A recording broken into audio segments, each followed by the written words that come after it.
So he took her phone, put his number in her phone. His name was Jason. So Jason goes, okay, have a good day. He gave her the phone back, and he kind of like, your hands or like fingers kind of touch and linger and stuff like that. So they were touching each other, but it wasn't anything crazy or inappropriate. But upon first meeting somebody and, you have that type of interaction, it just stood out to Rue. So Rue goes on about her day. She goes to leave the farmer's market as she was. She goes home, but she can't stop thinking about Jason. So she's telling her friends about him. And she's saying, now, you know how after the fact you can kind of like think about all of these things that your brain was picking up. But then you're also not sure if maybe you just was overthinking or tripping. It was kind of like that. So she just was like, I met this guy today. His name is Jason. He is tall and handsome. And he was like really broad shoulders. He had all these tattoos all over him. Rue like tattoos.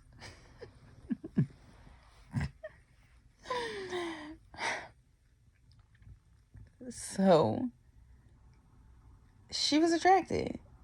The way that he spoke to her, he was very much a gentleman, but he also had like, he seemed like he was a little rough around the edges. She liked that too. And he had on the sweatsuit, like a Nike sweatsuit, like a hoodie, sweatpants, sneakers.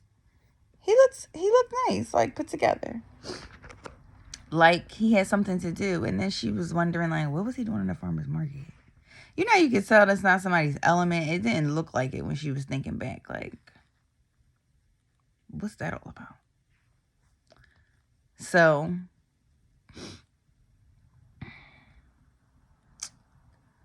she's telling her friends about him. She's like, oh my God, like I like him. And for Rue to like a man, like a man, like be attracted to him, want to get to know him and spend more time with him. Of course, that was their first initial interaction upon meeting each other. But that's not easy to come by for some people. I don't know about you, but me, like, if I ever met somebody, sometimes it just was like, if you're dating for fun or something like that, or something to do, just to have that experience, get to know yourself in that element. You don't necessarily like everyone who you interact with that way.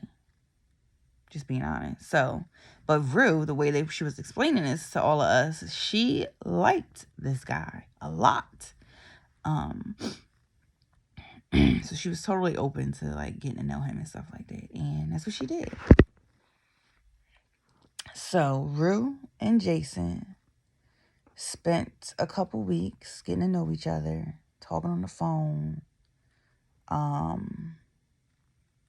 interacting with each other. And Jason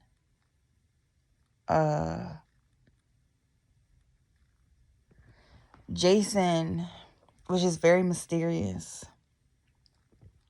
And Jason was smart. He was intelligent, knowledgeable about a lot of things. He was very creative. Jason was enterprising. He was an entrepreneur. Jason was a very handsome, stylish man. These are all the things that she would notice in those weeks getting to know him. Not the things that she noticed, of course, upon their first interaction being at the little farmer's market or whatever. So she was intrigued and she wanted to know more. And I mean, of course, clearly he was attracted to her. Wanted to know more about her too.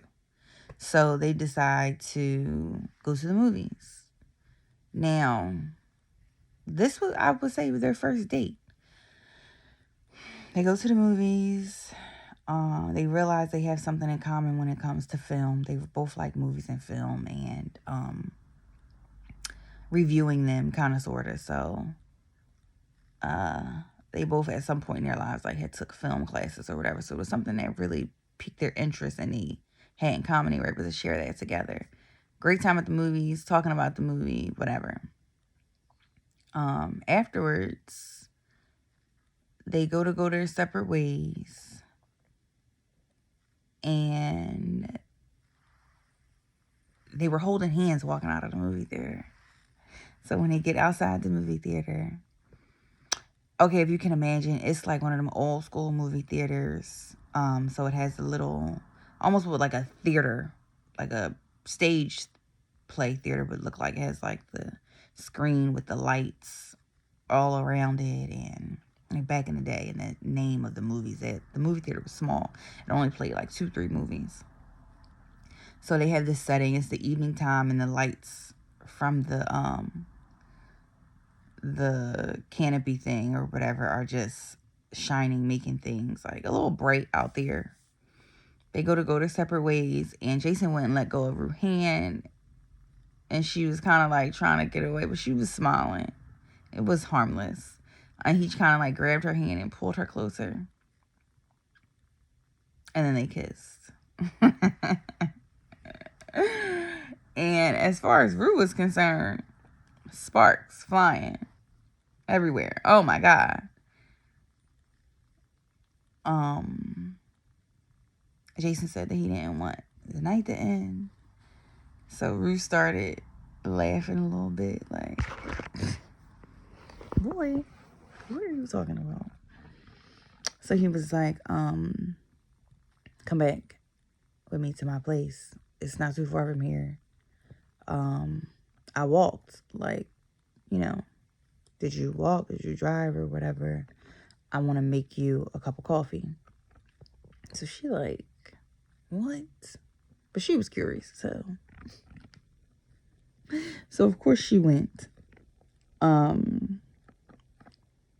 they hold hands, walking back to his place, and they just talking, chatting it up. They get to this really nice apartment building.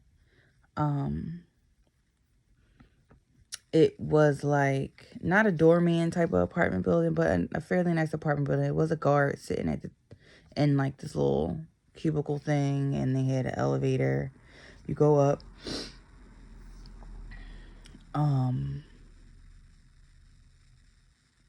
Got to their floor. I think she said he was on like the 8th floor. It was pretty high up. Because I remember when she said she walked into the apartment and it was a big window. You could see like this beautiful view. And she just went over to the window. His place was really nice. Very clean. Very much a single man place. It wasn't much in there though. It was a couch. It was regular furniture. He didn't have a kitchen table. And it was like, it was clean, sleek. It was nice. And she saw the coffee maker, one of them fancy, it's like stainless steel, like barista looking coffee maker sitting on the counter. So she just was thinking, oh, he likes to do this or whatever. That's why he wanted me to come back for coffee. Cool. She walks past that right to the window, starts staring out the window. He had a record player that he puts on that catches her attention when the music starts. So she leans over, sees him doing that. And you know that little sound that like a track might make when you first put it on. So that was going, and he walks over. The coffee maker start making a coffee. And the machines start making all that noise. You know, the steam, the heat, the bubbles, whatever.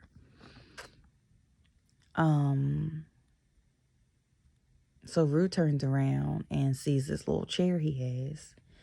and she gets comfortable. The chair is kind of like oversized, so she's able to fold her legs, crisscross applesauce right in the seat. And he pull out this little tiny mug out the cabinet and starts pouring the coffee in there, and he's walking it over to her.